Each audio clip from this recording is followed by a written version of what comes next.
부엘세바에 대한 얘기인데, 혹시 부엘세바가 무슨 뜻인지 아는 사람?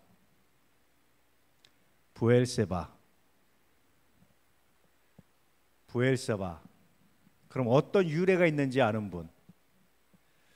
예, 아무도 안 계시군요. 예, 오늘 이제 통해서 보도록 하겠습니다. 자, 22절 시작. 그때 아비멜렉과 그 군대 장관 비골이 아브라함에게 말하여 이르되 내가 무슨 일을 하든지 하나님이 너와 함께 계시도다. 그때가 언제죠?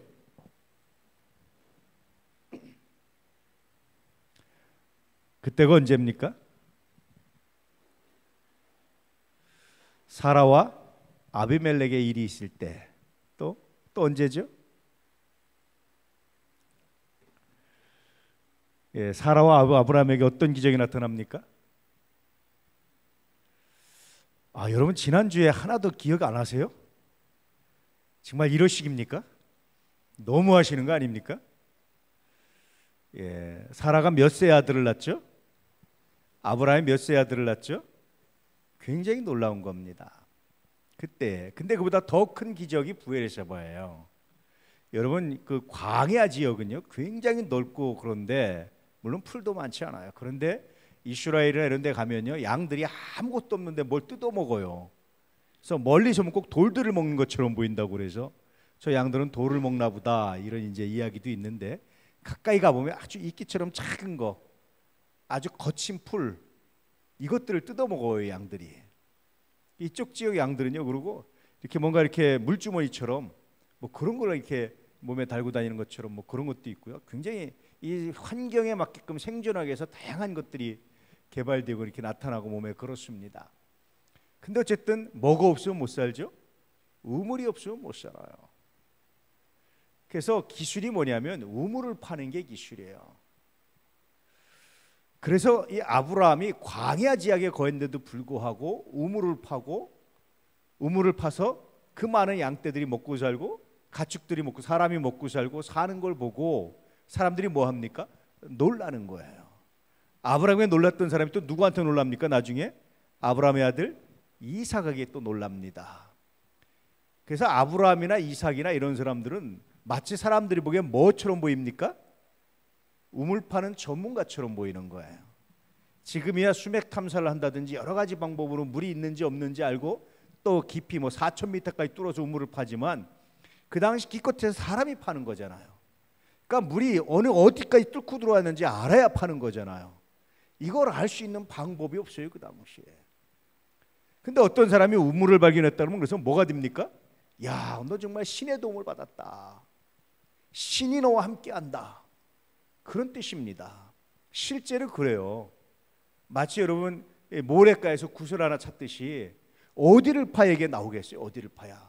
물줄기가 어디를 파야 지표면까지 가장 뚫고 나온 곳을 팔 수 있겠어요? 알 수 없잖아요. 근데 아브라함이나 이삭이 굉장히 놀라운 것이 우물 파는 전문가였어요. 파면 우물이 나오는 거예요. 파면.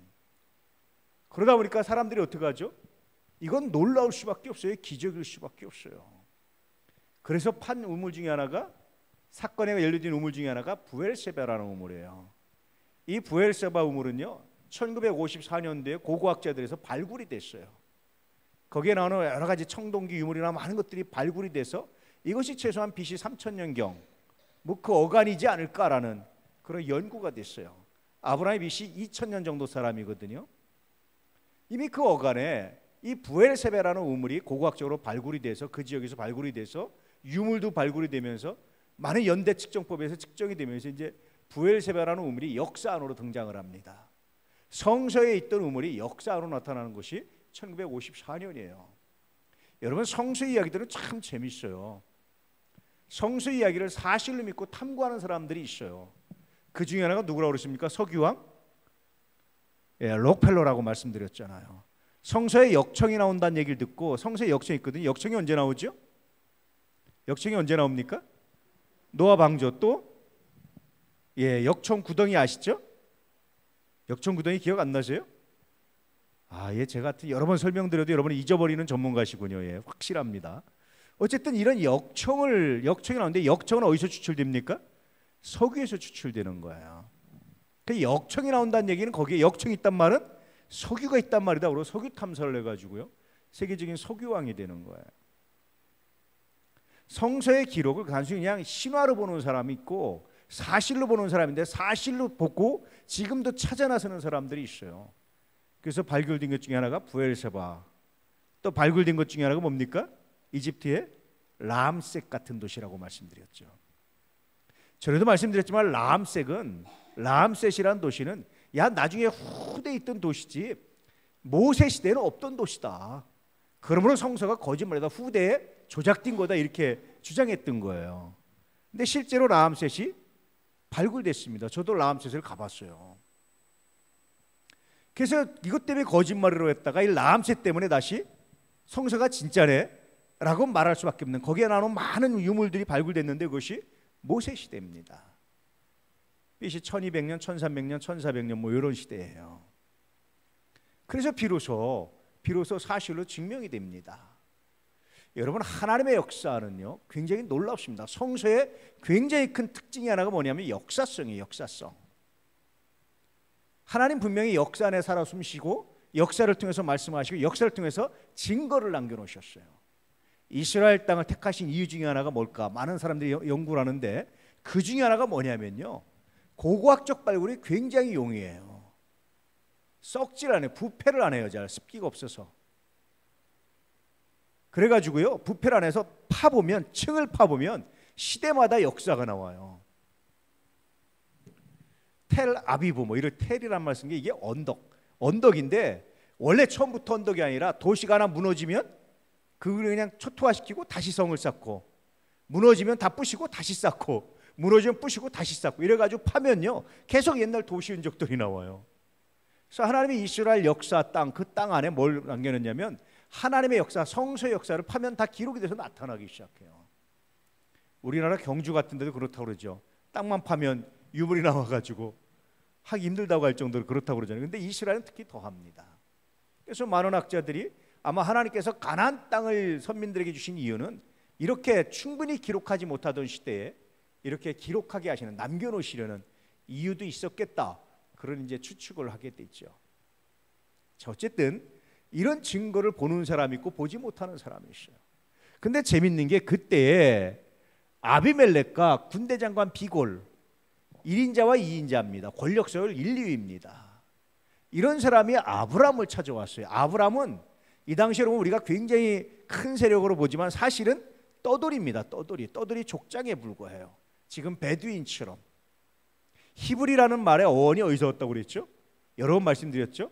이브리 혹은 히브리 이렇게 해서 왔는데 이게 떠돌이라는 뜻이에요. 떠돌이 민족. 수많은 히브리들이 있었어요. 수많은 히브리들이, 떠돌이 민족들이 있었어요. 근데 다 없어졌어요.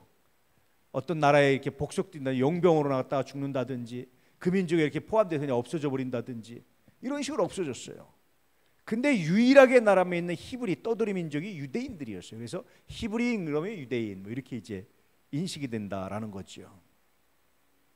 떠돌이에 불과했어요. 왕이나 군대 장관이 와서 조약을 맺자라고 말할 수 있는 상대가 아니에요. 계약의 파트너가 아닙니다.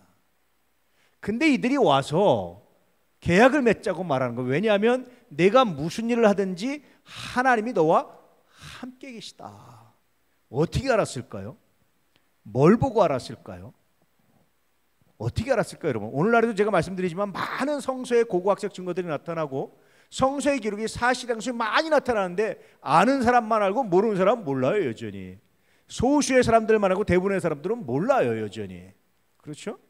아브라함과 함께 하신 하나님 어떻게 알았을까요? 많은 사람들이 알았을까요? 모두 알았을까요? 그렇진 않아요. 이들이 알았다는 게 정말 대단한 겁니다. 발견했다는 게 대단한 거예요. 놀랍지 않습니까?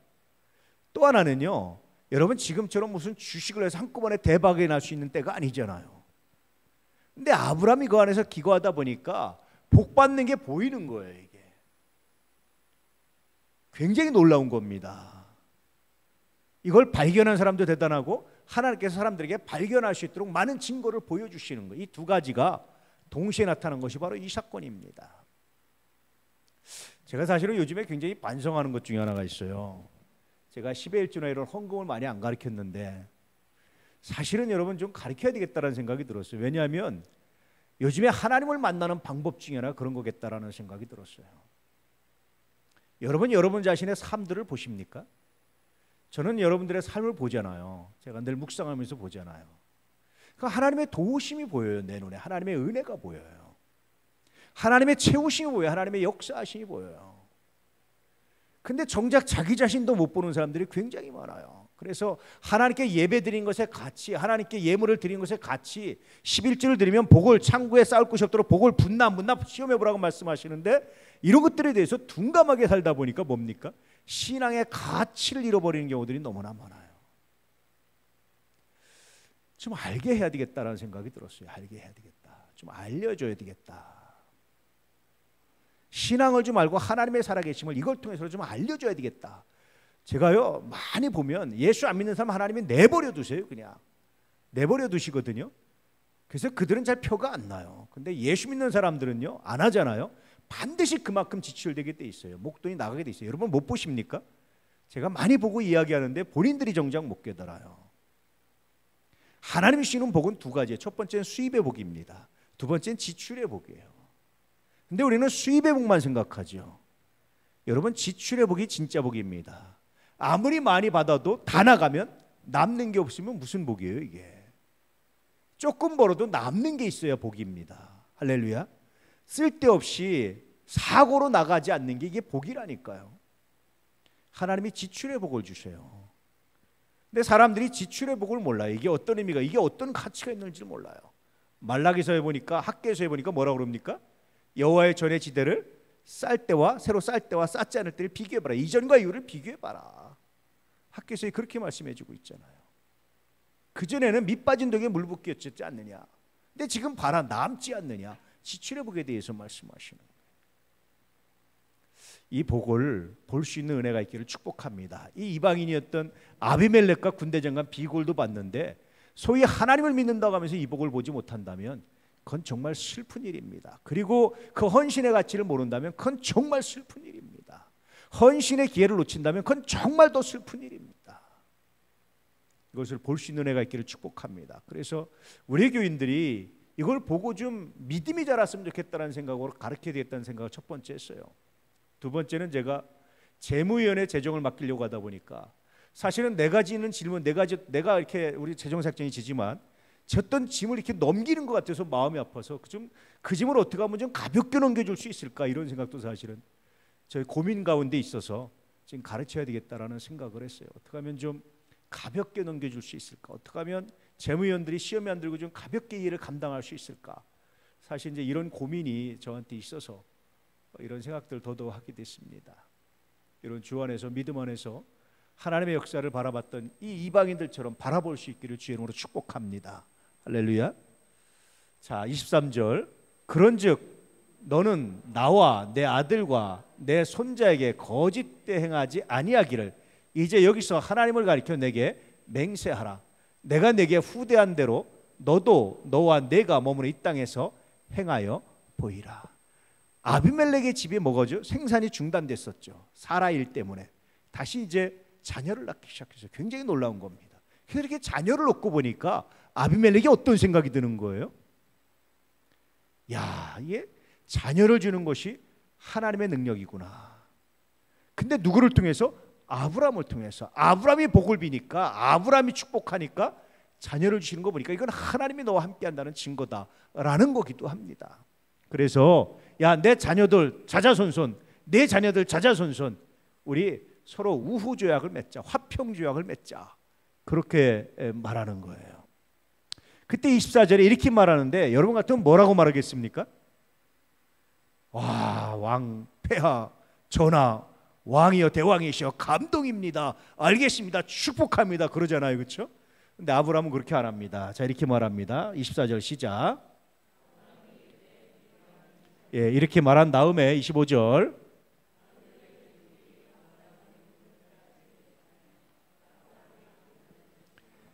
왜 갑자기 생뚱맞게 이 우물에 대해, 이게 부엘세바거든요. 지금 이 우물의 이름이 왜 부엘세바에 대해서 말을 할까요? 평화조약을 맺자. 저 평화조약 맺읍시다. 그런데 이 조약을 맺기 전에 한 가지 짚고 넘어가야 될 일이 있어. 뭡니까? 당신의 종들이 내 우물을 뺐습니다. 빼앗아 갔습니다. 힘으로, 권력으로.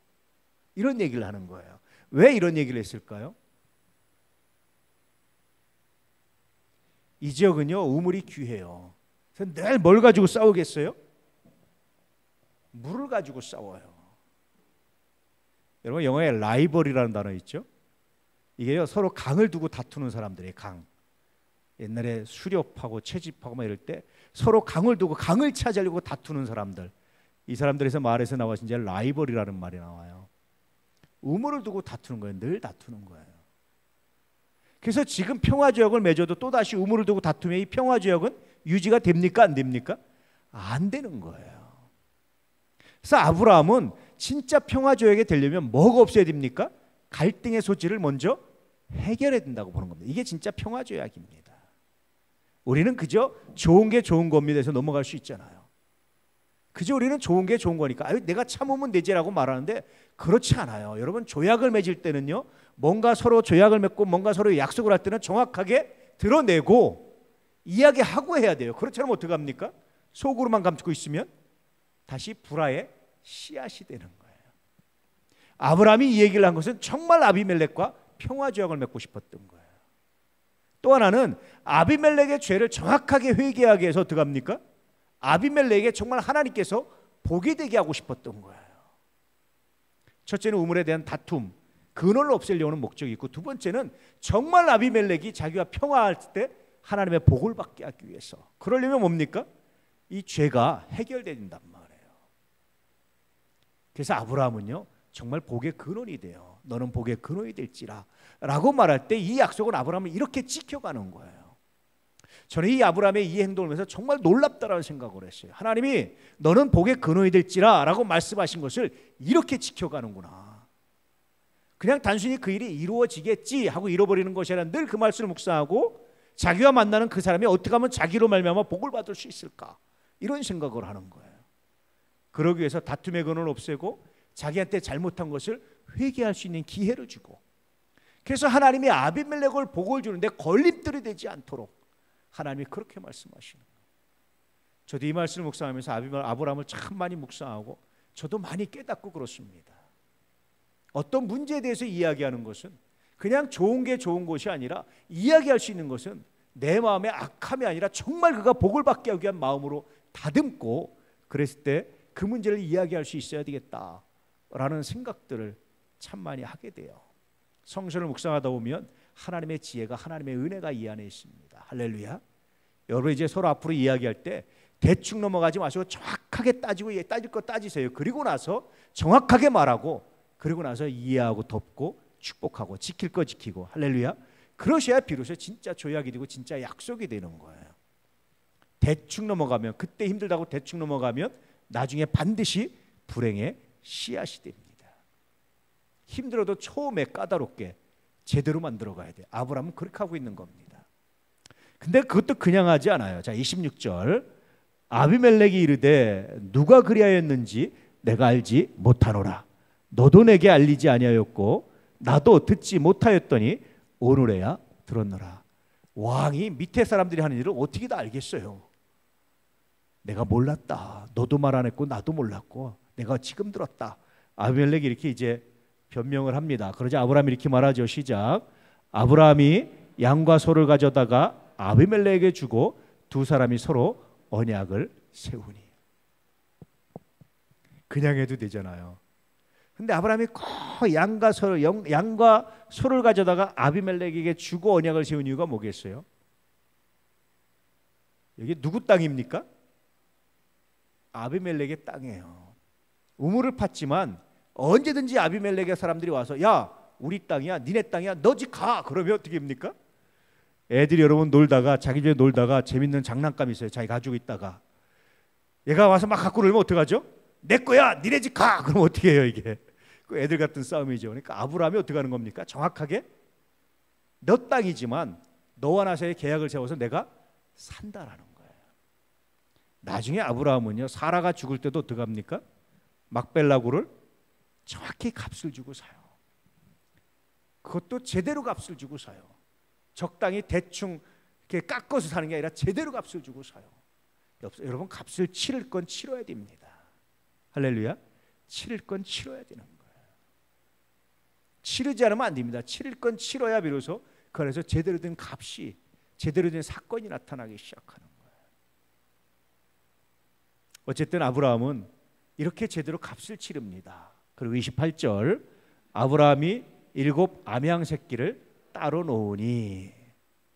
29절, 아비멜렉이 아브라함에게 이르되 이 7 암양 새끼를 따로 놓음이 어찌미냐. 양과 소를 가져왔는데 7 암양 새끼를 따로 구별해 놨어요. 그러니까 아비멜렉이 궁금해서 이게 무슨 일이냐라고 묻죠.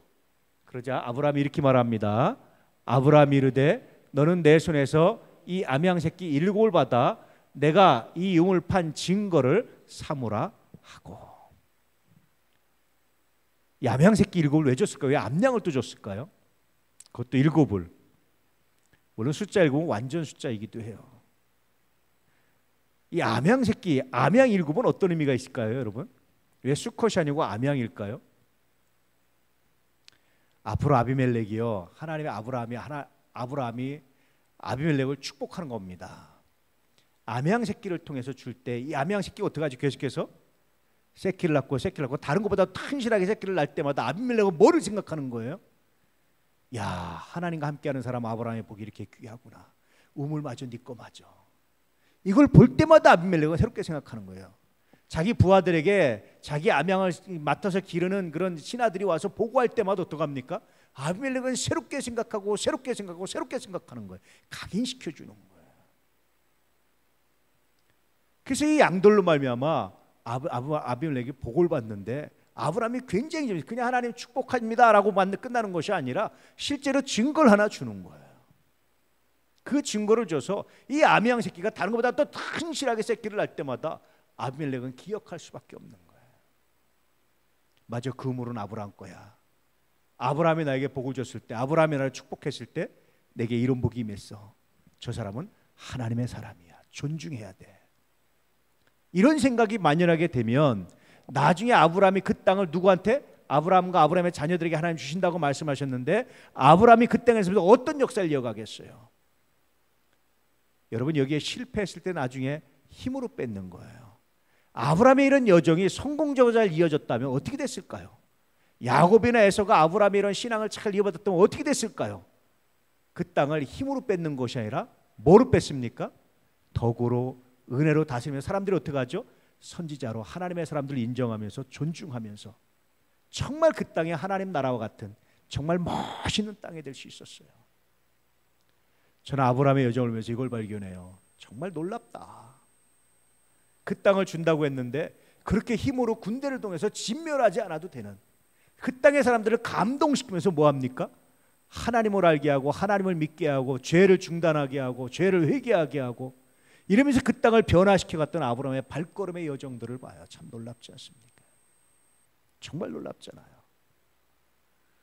계속해서 이삭이 또 야곱이 에서가 계속해서 이런 신앙을 이어갔다면 참 좋았겠다. 그런 아쉬움이, 정말 진한 아쉬움이 남아요. 우리도 마찬가지예요, 여러분. 아브라함의 믿음을 가지고 살아가십시오. 그러면 굳이 전쟁하지 않아도요, 굳이 아기다툼하지 않아도 하나님께서 우리에게 하나님의 사람이여 증거를 보여주시고 이 평화 가운데 돌아오게 하시고 화평 가운데 일을 이루시고 하나님의 사람들에게 복을 받는 것이, 축복받는 것이 얼마나 귀한 일인 줄 알아서 이 아름다운 역사가 일어나는 거예요. 할렐루야. 이런 은혜가 우리 가운데 있기를 주의 이름으로 축복합니다. 전쟁에 섰는 거는요, 손자도 참 마지막 하수예요.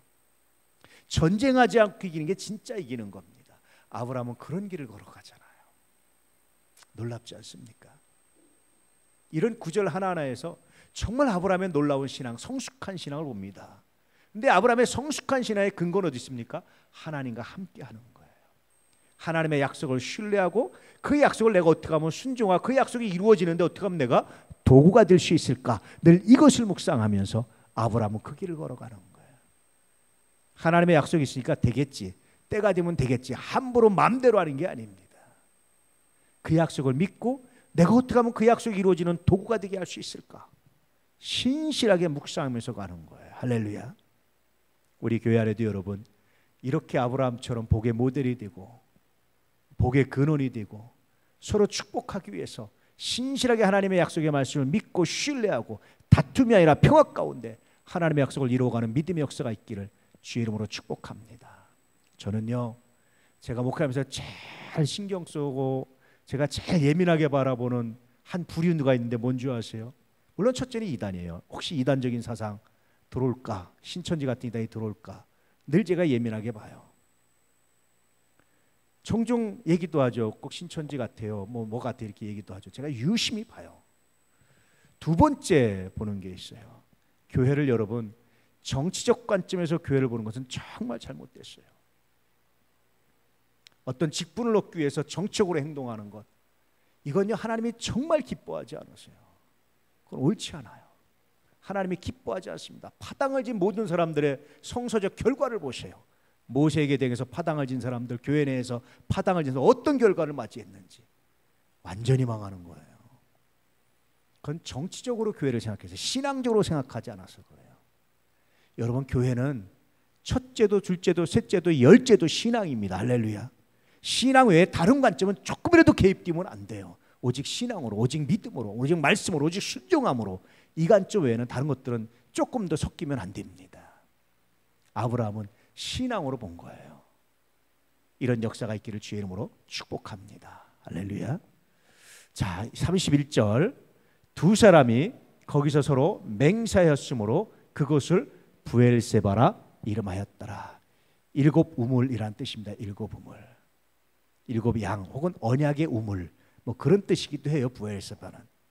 그래서 이름을 부엘세바라고 이름을 지어서 지금까지도 부엘세바라고 이름이 왔는데 참 재밌는 게 하나님도 이름 짓는 거 참 잘하세요.